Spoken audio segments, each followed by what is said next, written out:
डूब जाते हैं असत्य में, असत्य इतना सत्य होकर प्रतीत होता है कि सत्य की तरफ आंख उठती नहीं है,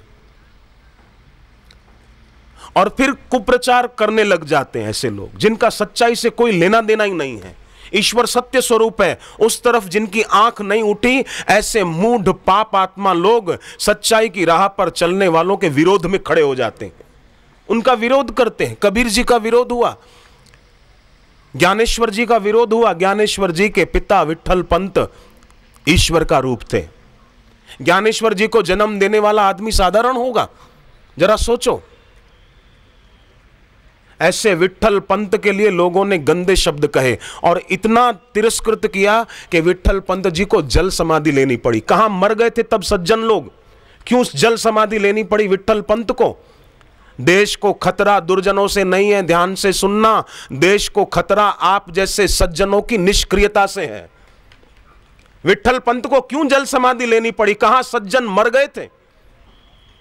सज्जनों ने आवाज क्यों नहीं उठाई? विट्ठल पंत का विरोध करने वाले का गला दबा देना चाहिए था, उनकी जीभ कैंची से काट के फेंक देनी चाहिए थी, उनको जल समाधि देनी थी पकड़ के। विट्ठल पंत को क्यों? ज्ञानेश्वर जी के पिता को क्यों? ज्ञानेश्वर जी की मां को क्यों? इसलिए मैं कहता हूं राष्ट्र को खतरा आतंकवादियों से नहीं है। लोग बोलते हैं आतंकवादियों से खतरा है, आतंकवादियों से खतरा नहीं है साहब, सज्जनों की निष्क्रियता से खतरा है। सज्जन लोग निष्क्रिय ना हो, सज्जन सक्रिय हो, सज्जन सबल हो और सजाग हो, बहादुर हो, कायर ना हो। सत्य के लिए अपने प्राण कुर्बान करने की तैयारी रखने वाले हो। भगत सिंह ने कैसी कुर्बानी दी, चंद्रशेखर ने कैसी कुर्बानी दी, झांसी की रानी लक्ष्मीबाई ने कैसी कुर्बानी दी?